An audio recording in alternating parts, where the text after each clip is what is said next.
Era la víspera de Navidad de 1971. Julian Kapka, de 17 años, y su madre, María Kapka, abordaron emocionadas el vuelo 508 de Lanza. Volaban desde la ciudad de Lima, Perú, para pasar la Navidad con el padre de Julian en Panguana, un centro de investigación biológica en la selva tropical donde vivía la familia. Sería un vuelo corto, de poco más de una hora si tenían suerte, pero no tuvieron suerte. Muy lejos de eso, a mitad del vuelo, sin previo aviso, el avión se rompió. Julian salió expulsada de repente y se encontró cayendo libremente a unos 3000 metros. ¿Cómo sobreviviría a esta colosal caída? ¿Qué había causado que el avión se rompiera en pleno vuelo? Si deseas respuestas a estas preguntas y más, permanece atento mientras exploramos esta increíble historia de supervivencia contra viento y marea y muchas más como esta.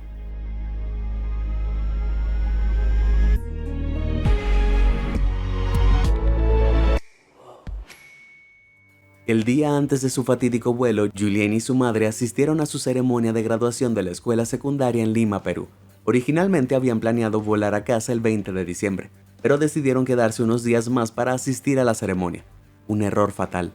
Si Julian y su madre hubieran volado el 20 como estaba previsto, habrían evitado volar con Lanza, una aerolínea notoriamente sospechosa.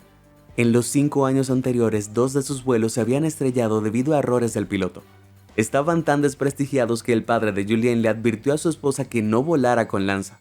Pero en la víspera de Navidad, todos los demás vuelos estaban reservados, dejándolas sin otra opción si querían llegar a casa a tiempo para Navidad. El vuelo 508 tenía una escala programada en Pucallpa, donde Julian y su madre planeaban bajar y hacer el resto del viaje a casa en automóvil. El destino final previsto del vuelo era Iquitos, y despegó sin incidentes con los 86 pasajeros y los 6 tripulantes a bordo a salvo. El avión subió constantemente a una altura de 6.400 metros, un poco menos de 6.5 kilómetros sobre el nivel del mar, cuando de repente la cabina comenzó a balancearse. Una gran tormenta eléctrica se había formado delante de ellos, causando fuertes turbulencias que sacudieron al avión. A pesar del peligro, la tripulación del vuelo decidió continuar el viaje, ya que estaban bajo presión para cumplir con el calendario de vacaciones de Navidad. Así que a pesar de la turbulencia, continuaron su viaje. Dentro de la cabina la turbulencia era tan fuerte que el equipaje se caía desde los casilleros superiores y los asistentes aéreos apenas podían mantenerse en pie. Este avión no fue construido para soportar condiciones climáticas extremas en absoluto. Investigaciones posteriores descubrieron que se ensambló completamente con repuestos de otros aviones. Un avión de retazos literal, y esa debilidad subyacente en la construcción del avión resultó mortal cuando fue alcanzado por un rayo, que destrozó su fuselaje de segunda mano. El daño hizo que el avión cayera en picada mortal y comenzó a romperse mientras caía por el cielo. Julian, atada a su asiento, miró por la ventana y vio el destello brillante del relámpago junto al motor del avión. Sintió la horrible sacudida del avión que de repente caía en picada. El avión cayó por lo que pareció una eternidad, pero cuando el fuselaje se desgarró, ella fue arrancada repentinamente del avión. Todavía atada a su asiento y ahora en caída libre desde una altura de alrededor de 3000 metros, un poco menos de 3 kilómetros, Julian sabía que no sobreviviría. Después de todo, caer desde una altura de solo 1.8 metros puede ser mortal para un ser humano, no digamos desde 3000 metros. Y sin un paracaídas, Julian estaría en caída libre a velocidad terminal, que es la velocidad máxima finalmente alcanzada por un objeto que cae cuando la resistencia del aire se vuelve igual y opuesta a la fuerza descendente de la gravedad que tira de él hacia la Tierra. La velocidad terminal para un ser humano en caída libre boca abajo es de 193 km por hora. Golpear el suelo a tal velocidad sería un final doloroso, por decirlo menos. Julian estaba condenada. Ese fue el último pensamiento que pasó por su cabeza antes de perder el conocimiento y descender hacia el dosel de la selva tropical. Y entonces Julian se despertó. Estaba en el suelo, debajo del dosel. Todavía estaba atada a su asiento. Había sobrevivido a lo impensable. Tenía una clavícula rota, un corte profundo en el brazo, cortes en las piernas y una conmoción cerebral. Pero todavía estaba, de alguna manera, en una sola pieza. ¿Cómo lo hizo? Bueno, Julian estaba atada al asiento del medio de una fila de 3, que fue arrancado como una unidad. Los 2 asientos vacíos a cada lado de ella actuaron como un paracaídas improvisado, aumentando la resistencia del aire y ralentizando su caída. Además, Julian cayó durante la tormenta que destruyó el avión. El efecto de la corriente ascendente de la tormenta, en que una corriente de aire cálido ascendente se eleva hacia las nubes de tormenta, desaceleró su descenso. Aunque, lo más importante, la caída de Julian fue interrumpida. En lugar de estrellarse contra el suelo, quedó atrapada en el dosel de la selva tropical. Con árboles que se elevaban entre 6 y 40 metros de altura, las sillas se engancharon y arrancaron capas de ramas de los árboles mientras caían, lo que disminuyó de manera crucial el descenso de Julien antes de que tocara el suelo. ¡Wow! Si Julien no hubiera tenido suerte con su aterrizaje, no habrían sido las ramas las que se rompieran, sino sus huesos. ¡Ugh! Sin embargo, ella no estaba fuera de peligro. Todavía estaba en la selva tropical. Estaba completamente sola, herida, no tenía idea de dónde estaba y había perdido sus anteojos en la caída. Siendo miope, buscar en su entorno a otros sobrevivientes iba a ser increíblemente difícil, aunque no estaba completamente sola. La selva peruana es el hogar de muchas criaturas como jaguares, maestros carnívoros del sigilo que pueden correr hasta 80 km por hora y saltar hasta 3 metros de altura. Y ranas dardo venenosas, que son difíciles de detectar, pero que algunas de ellas son tan venenosas que con un solo toque pueden transferir suficiente veneno para matar a 10 hombres. ¿Cómo iba a sobrevivir Julien sin pisar accidentalmente una rana venenosa o convertirse en el almuerzo de un jaguar? Bueno, a diferencia de ti o de mí, que seríamos carne muerta en segundos, Julien tenía una gran ventaja. Se había criado en la selva tropical, gracias a su educación en la Estación de Investigación Panguana, y durante su tiempo allí había aprendido algunas habilidades de supervivencia. Entonces, habiendo perdido un zapato en el choque, usó el zapato que le quedaba para probar el suelo delante de ella, sabiendo que algunas especies de serpientes se camuflan como hojas secas. Afortunadamente, logró evitar toparse con serpientes u otras bestias de la selva tropical, y finalmente encontró un pequeño arroyo. Saltó y siguió caminando, ya que caminar en el agua evitaba pisar cualquier cosa siniestra en el suelo del bosque. Y una buena regla para el autorrescate cuando te pierdes en la naturaleza es seguir el agua cuesta abajo, ya que una fuente de agua a menudo conduce a un asentamiento humano. Julien caminó por el arroyo durante 3 días, pero al cuarto día tropezó con algo. Eran escombros del avión destrozado. Buscó entre los escombros y descubrió una bolsa de dulces que se convirtió en su primera comida en días, pero no logró localizar a ningún otro sobreviviente, así que siguió la corriente del arroyo. Los días en la jungla eran calurosos y húmedos, pero por la noche hacía frío, y todo lo que llevaba puesto era un mini vestido corto sin mangas. Sin embargo, hizo todo lo posible para mantenerse caliente y se esforzó noche tras noche. Para el 10º día de su viaje, los dulces se habían acabado hacía mucho tiempo. Ella estaba débil por el hambre y la herida en su brazo se había infectado, y los gusanos habían entrado. Fue en ese punto que descubrió que el arroyo se convertiría en parte de un río mayor, y fue entonces cuando vio algo que le dio esperanza: un bote vacío. Al principio pensó que estaba alucinando, porque aún no se había encontrado con otro humano en la profundidad de la selva. Pero luego, cuando tocó el bote, confirmó que era real, lo que significaba que había otras personas cerca. Julien miró a su alrededor y descubrió un pequeño sendero que se adelantaba más en la jungla. Lo siguió hasta una pequeña choza con techo de hojas de palma. En el interior encontró un litro de gasolina. Puede que no suene tan útil, pero recordó una vez que su padre había vertido queroseno en la herida infectada de un perro para eliminar los gusanos. Y así la derramó en su propio brazo infestado de gusanos. Fue una agonía. Los gusanos trataron desesperadamente de escapar enterrándose más en su brazo, pero ella eliminó con éxito 30 de ellos. Por lo general, recomendaría no verter gasolina sobre una herida abierta. Es increíblemente peligroso, ya que la exposición prolongada de la gasolina a la piel puede causar quemaduras químicas. Pero Julien no tenía otras opciones, y estos primeros auxilios rudimentarios probablemente ayudaron a salvar su vida de la infección. Aún así, si alguna vez te encuentras gusanos retorciéndose en una herida, tu primera parada debe ser el hospital, no la estación de servicio. Julien pasó la noche en la cabaña, y el día siguiente escuchó voces. Los pescadores que usaban la cabaña habían regresado. Al principio se sorprendieron al encontrar a esta extraña niña, pero después de escuchar su historia, le dieron los primeros auxilios adecuados y la transportaron a un área más habitada. Finalmente, después de 11 días perdida en la jungla, Julien fue trasladada en avión al hospital y se reunió con su padre. Ahora podrías estar pensando, apuesto a que yo podría haber sobrevivido 11 días en la selva tropical después de caerme de un avión sin problema.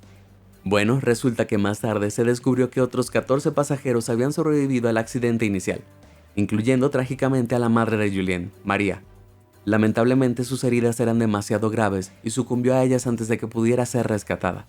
El cuerpo de María fue descubierto el 12 de enero de 1972 y luego sepultado. Muchos de los otros sobrevivientes también resultaron gravemente heridos, pero incluso aquellos que no lo estaban no sobrevivieron a los muchos peligros ocultos del bosque. ¿Todavía crees que tú podrías haber sobrevivido? Después de su peligrosa aventura, Julien regresó a la tierra natal de sus padres, Alemania, donde se recuperó por completo de sus heridas. Sin embargo, incluso la terrible experiencia de la selva tropical de Julien no desalentó su entusiasmo por la selva. Ella recibió un doctorado de la Universidad de Múnich y regresó a Perú para realizar investigaciones de mastozoología, especializándose en murciélagos. Y en 2000, tras la muerte de su padre, asumió como directora del Centro de Investigación Panguana. Resulta que puedes rescatar a Julien de la jungla, pero no puedes quitarle la jungla a Julien. Pero ella no es la única persona que ha pasado por una situación increíblemente peligrosa y ha vivido para contarlo. Hay tantas otras increíbles historias de supervivencia por ahí. Pero antes de llegar a ella, ¿por qué no presionas los botones de me gusta y suscribirse a continuación? ¿Todo listo? ¡Excelente! Ahora conozcamos a algunos más sobrevivientes increíbles que desafiaron todas las posibilidades. Codificador de cerebro. Todos hemos tenido que lidiar con un dolor de cabeza en el trabajo. Tal vez la fotocopiadora dejó de funcionar o el aire acondicionado se estropeó. O Derek de finanzas simplemente no te deja en paz. Pero ninguno de nosotros ha tenido un dolor de cabeza en el trabajo tan fuerte como el físico teórico Anatoly Bugorsky. Puedes pensar que los físicos solo pasan su tiempo mirando pizarras y discutiendo sobre cómics. Ah, espera, eso es Big Bang Theory. Bueno, en realidad resulta que la física teórica puede ser mucho más peligrosa. Anatoly trabajaba como investigador en el Instituto de Física de Alta Energía en Prodvino, Rusia, en 1978. El 13 de julio estaba revisando un equipo que funcionaba mal dentro del acelerador de partículas del instituto. Estos complejos dispositivos disparan partículas elementales, como protones, a velocidades muy altas para producir haces de partículas cargadas que los físicos pueden estudiar. Es importante tener en cuenta que el propio haz de protones contiene una gran cantidad de energía radiactiva, y estoy seguro de que todos saben que cualquier cosa altamente radiactiva también es mortal. Para examinar la pieza defectuosa del equipo en el acelerador, Anatoly tuvo que meter la cabeza en el espacio donde el haz de protones pasa a través del tubo del acelerador. Si simplemente sientes que tienes que alejarte de la pantalla, tus instintos funcionan, porque ese día resultó que varios mecanismos de seguridad habían fallado, y la máquina se activó accidentalmente. A algo cercano a la velocidad de la luz, un haz de protones de alta energía disparó a través del cráneo de Anatoly. Pasó por la parte posterior de su cabeza, la mitad inferior de su cerebro, y salió por el lado izquierdo de su nariz como una bala radiactiva. Para tener una idea, una dosis letal de radiación para un ser humano es de 500 a 600 röntgens. La cabeza de Anatoly había recibido una dosis directa de 200.000 a 300.000 röntgens. Para una comparación aún más loca, las áreas más afectadas por la infame fusión de Chernóbil solo midieron 20.000 röntgens. Anatoly no sintió dolor, pero sí vio un destello súper brillante y luego siguió trabajando. No hubo efectos físicos inmediatos por el incidente, por lo que no pensó en ello, pero finalmente llamó la atención cuando el lado izquierdo de su rostro se hinchó tanto que la gente tuvo problemas para reconocerlo. Fue llevado inmediatamente a una clínica en Moscú para que los médicos observaran el deterioro de su condición. Se predijo que, dada la gigantesca dosis de radiación con la que había sido golpeado, se acababa el juego para él. Durante los días siguientes, la piel de la parte posterior de su cabeza y el lado izquierdo del rostro se desprendieron para revelar el camino que había tomado el haz de protones. Fue monitoreado de cerca en busca de más signos de daño, pero él sobrevivió. Parece que debido a que la radiación se enfocó en un pequeño y único camino a través de su cuerpo, en lugar de estar bañado en ella como lo están la mayoría de las víctimas de lluvia radiactiva, el daño fue localizado, y gracias a esto sobrevivió. Aunque no escapó totalmente ileso. Los nervios del lado izquierdo de su cabeza fueron completamente destruidos, paralizando ese lado de su cara. También perdió la audición en su oído izquierdo, reemplazándola por tinnitus, que es una especie de zumbido constante. Pero a pesar de haber tenido un haz radiactivo sobrealimentado literalmente disparado a través de su cerebro, su capacidad intelectual no cambió. E incluso llegó a completar su doctorado. Durante los primeros 12 años después del accidente, no parecía haber sufrido ningún daño cerebral importante, aparte de un mini ataque ocasional. Esto ocasionalmente lo hacía perder el conocimiento durante varios segundos, a menudo dejándolo simplemente mirando al vacío. Lo mismo que hacen mis amigos cada vez que cuento uno de mis terribles chistes. Eventualmente, en años posteriores, la condición de Anatoly empeoró, y desde entonces ha tenido 6 convulsiones más grandes, el tipo de convulsión de cuerpo completo que probablemente hayas visto en cualquier drama hospitalario. Pero aún más extraño es que el lado izquierdo de la cara de Anatoly no ha envejecido ni un día desde el accidente. Cuando Anatoly frunce el ceño, solo la mitad de su frente se arruga. Verás, las arrugas son causadas por el movimiento repetitivo de los músculos faciales debajo de la piel. Cuando los músculos están congelados no estiran la piel, y por lo tanto evitan los signos más notorios del envejecimiento, como la sonrisa o las líneas del entrecejo. Con la mitad de su aspecto juvenil, Anatoly siguió trabajando en el Instituto de Física de Altas Energías e incluso ocupó el cargo de coordinador de experimentos de física, sin duda asegurándose de que nunca más vuelva a ocurrir un accidente similar. A pesar de su extraordinaria supervivencia, a Anatoly se le prohibió hablar públicamente del accidente durante más de una década. Ocurrió bajo el reinado de la Unión Soviética, cuando el secreto de las pruebas nucleares se mantenía oculto para evitar filtrar cualquier información a los Estados Unidos y otros enemigos occidentales de la época. 2 veces al año, Anatoly asistía a una clínica de radiación de Moscú para ser examinado, donde también se reunía con otras víctimas de accidentes nucleares que igualmente habían jurado guardar el secreto. Fue solo después de la caída de la Unión Soviética en 1991 que Anatoly se liberó de su largo silencio. Y también es por eso que puedo contarles esta increíble historia hoy. Anatoly es ahora ampliamente conocido como alguien que literalmente ha redefinido los límites físicos de los seres humanos y nuestra capacidad de supervivencia. Es un físico súper rudo, pero apuesto a que después de ese accidente en el lugar de trabajo, comenzó a usar un casco de seguridad forrado de plomo. Llama a la hormiguera. ¿Qué hay en tu lista de deseos? Tal vez nadar con delfines o viajar a todos los continentes. Una idea popular en las listas de deseos de muchas personas es hacer paracaidismo. Dadas todas las historias locas de las que he hablado en este canal, nunca me encontrarás saltando de un avión, perfectamente funcional y voluntariamente. Pero ninguna de esas historias se compara con lo que le sucedió a la increíblemente afortunada Joan Leslie Murray. En 1999, Joan había comenzado recientemente su incursión en el paracaidismo. En una oportunidad decidió probar un equipo nuevo, cuando ocurrió lo peor que puede pasar cuando saltas en paracaídas. Su paracaídas principal no se abrió. Desde 4.400 metros cayó en picada y no fue hasta que estuvo a menos de 210 metros del suelo que logró abrir su paracaídas de emergencia. Cuando lo hizo, rápidamente perdió el control y se estrelló contra el suelo a una velocidad de 128 km por hora. La mayoría de los huesos de su lado derecho fueron aplastados, sus amalgamas volaron con el impacto y, como si nada pudiera empeorar, terminó estrellándose contra un montículo de hormigas rojas. Hombre, ¿qué tan desafortunada puede ser una dama? Pero este aterrizaje lleno de hormigas fue en realidad donde su suerte cambió. Las hormigas, enojadas por la nueva claraboya de su montículo, rodearon a Joan y la picaron más de 200 veces. Cada una de sus picaduras genera un veneno que contiene el químico piperidina. Esto provoca una sensación de ardor y ampollas en la piel. Aunque en este caso, los disparos punzantes realmente salvaron a Joan, ya que estimularon su sistema nervioso y mantuvieron su corazón latiendo hasta que llegó la ayuda.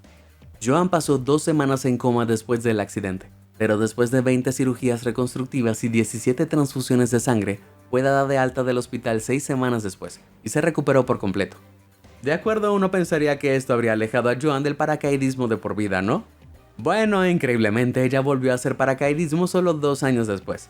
Hace un lado Taylor Swift. Resulta que Joan aquí es la verdadera anti-hero. Llevarse el flotador.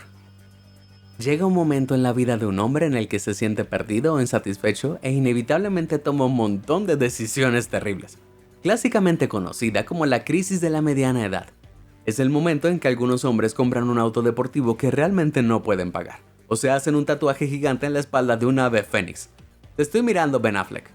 Pero en el caso de Dougal Robertson, un ex marino británico que se convirtió en productor de leche, decidió llevar a toda su familia en su crisis de la mediana edad. El 27 de enero de 1971, Dougal, su esposa y sus 4 hijos se hicieron a la mar en una goleta, un velero de 13 metros de largo. Dougal pensó que un viaje en barco alrededor del mundo enseñaría a sus hijos algunas lecciones de vida invaluables, por lo que la familia pasó 17 meses en el mar, navegando de puerto en puerto y conociendo el mundo. Pero no todo fue sencillo. El 15 de junio de 1972, la familia se encontró con un grupo de ballenas asesinas, también conocidas como orcas, frente a la costa de las Islas Galápagos. Por lo general, no se sabe que las orcas en la naturaleza ataquen a los humanos, pero tal vez esta manada no estaba de acuerdo con las ideas de crianza de Dougal, o más probablemente confundieron el bote con una presa parecida a una ballena y atacaron. Destrozaron el barco y lo partieron en pedazos. Con la goleta llenándose de agua rápidamente, la familia Robertson se vio obligada a abandonarlo por un bote salvavidas y otro pequeño bote, luchando para recolectar la mayor cantidad de alimentos que pudieron. Pero después de solo 6 días, se acabó la comida. La familia se vio obligada a adoptar el modo de supervivencia para mantenerse con vida. Recogieron agua de lluvia en recipientes para beber, y cuando se les acabó el agua dulce, recurrieron a medidas aún más drásticas: beber sangre de tortuga. Si bien es posible evitar la deshidratación con sangre, beberla puede provocar hemocromatosis.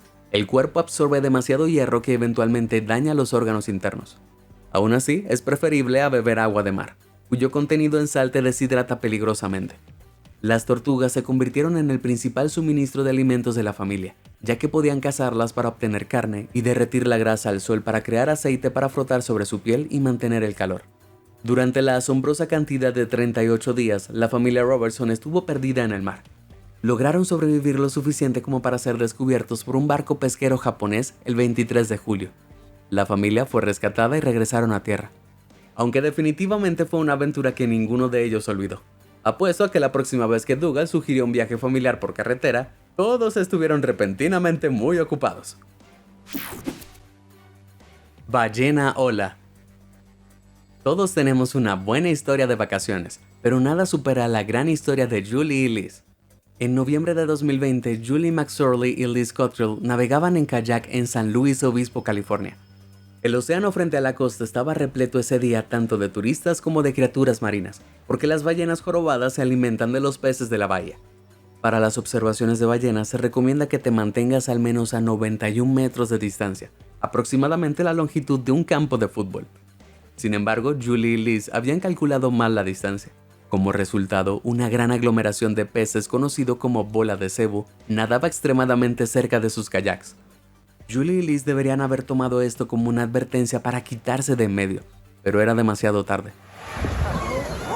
No. Les tomó unos momentos, pero de repente se dieron cuenta de que estaban atrapadas dentro de la boca de una ballena jorobada. ¿Estaban a punto de ser tragadas enteras? Una ballena jorobada adulta puede crecer hasta una longitud de 17 metros y pesar hasta 44 toneladas. En ese largo cabría de extremo a extremo una línea de bolos estándar, y es más de 20 veces el peso de un automóvil promedio.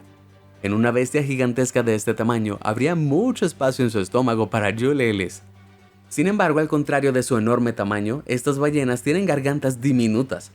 La garganta de una jorobada es aproximadamente del tamaño de un puño humano, y solo puede estirarse 38 centímetros de diámetro para acomodar una comida más grande. Verás, una ballena jorobada es una ballena con barbas, lo que significa que en lugar de tener dientes, tienen barbas con formas de cerdas que actúan como un colador en la parte delantera de la boca. Una ballena jorobada se alimenta recogiendo un gran volumen de agua y pescado a la vez. Luego empuja el agua hacia afuera a través de su filtro de barbas y se traga el pescado entero. El instinto natural de una ballena es escupir cualquier cosa que no pueda tragar. Y esta ballena estaba tan sorprendida como Julie y Liz cuando se las tragó accidentalmente. Entonces, afortunadamente, rápidamente las escupió a ambas. Fueron arrojadas de nuevo al agua sin ningún daño, sin lesiones en absoluto. Pero no pienses que es seguro saltar a la boca de cualquier vieja ballena. Si Julie y Liz se hubieran encontrado accidentalmente con un cachalote, entonces la historia termina mucho peor. Los cachalotes son ballenas dentadas, y son la única especie con gargantas lo suficientemente grandes como para tragarse completamente a un humano. Estos mamíferos marinos de 20 metros de largo tienen gargantas grandes para alimentarse de presas aún más grandes, como calamares gigantes que a veces se tragan enteros. De hecho, un calamar colosal que puede alcanzar los 14 metros de largo ya se ha encontrado completamente intacto dentro del estómago de un cachalote. Pero no te preocupes por convertirte accidentalmente en el palillo de un cachalote cuando estés surfeando. Es muy poco probable que alguna vez te encuentres con uno. Estas ballenas prefieren vivir en mar abierto, buceando regularmente a profundidades de más de 3.000 metros para cazar calamares.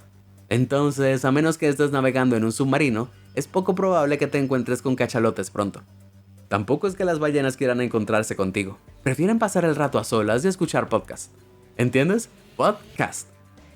Mejor dejémoslo así, ¿no entiendo ese chiste? ¿Cuál de estas historias te pareció la historia de supervivencia más extraordinaria? Comparte con nosotros tu respuesta.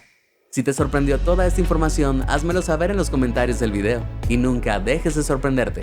Muchas gracias por ver y suscríbete a Sorprendente.